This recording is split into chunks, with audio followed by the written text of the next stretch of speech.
السلام علیکم ورحمۃ اللہ وبرکاتہ۔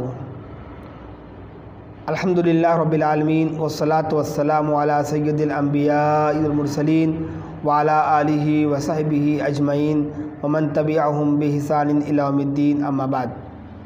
محترم ناظرین، میرے عزیز دوستوں اور بھائیوں، میں آپ کے سامنے ایک اہم بات مسئلہ لے کر حاضر ہوا ہوں،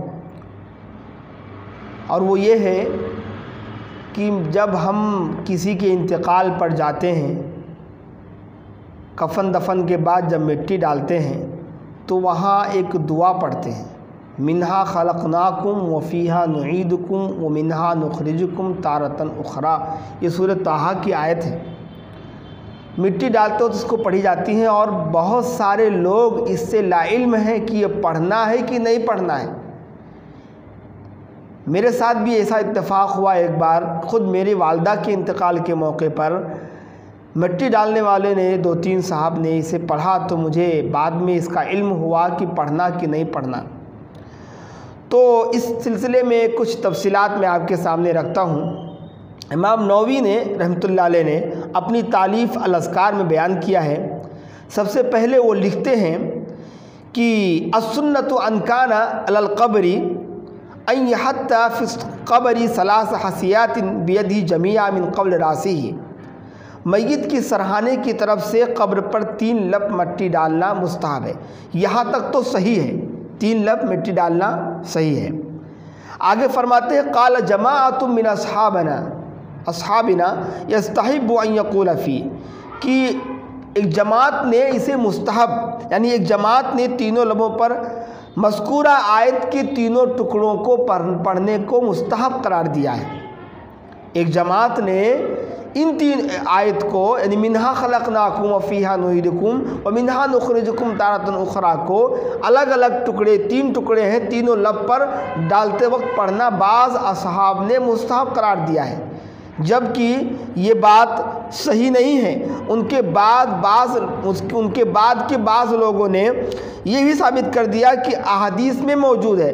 حافظ ابن کثیر نے اس مسئلے کو دوسرے کتابوں کی طرف اسے پھیر دیا ہے، سنن کی طرف، حالانکہ سنن کے کسی بھی حدیث میں مٹی ڈالتے وقت منہا خلقناکم وفیہا نعیدکم ومنہا نخرجکم تارۃ اخری پڑھنا ثابت نہیں ہے، کسی بھی حدیث میں موجود نہیں ہے۔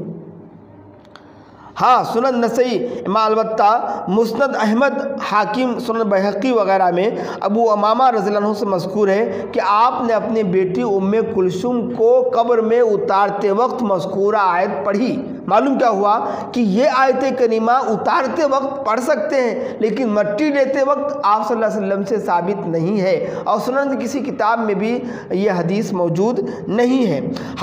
مگر جو یہ روایت ہے کہ آپ صلی اللہ علیہ وسلم نے اپنی بیٹی کو اتارتے وقت قبر میں یہ پڑھی، تو اس روایت کو بھی اس پر محدثین نے حکم لگایا ہے۔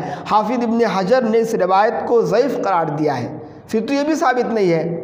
یہ حدیث مسند احمد جلد نمبر 5 صفحہ 254 میں ابو امامہ سے مروی ہے، اور امام احمد نے خود لکھا ہے کہ رواہ احمد و اسنادہ ضعیف، اس کی سند ضعیف ہے۔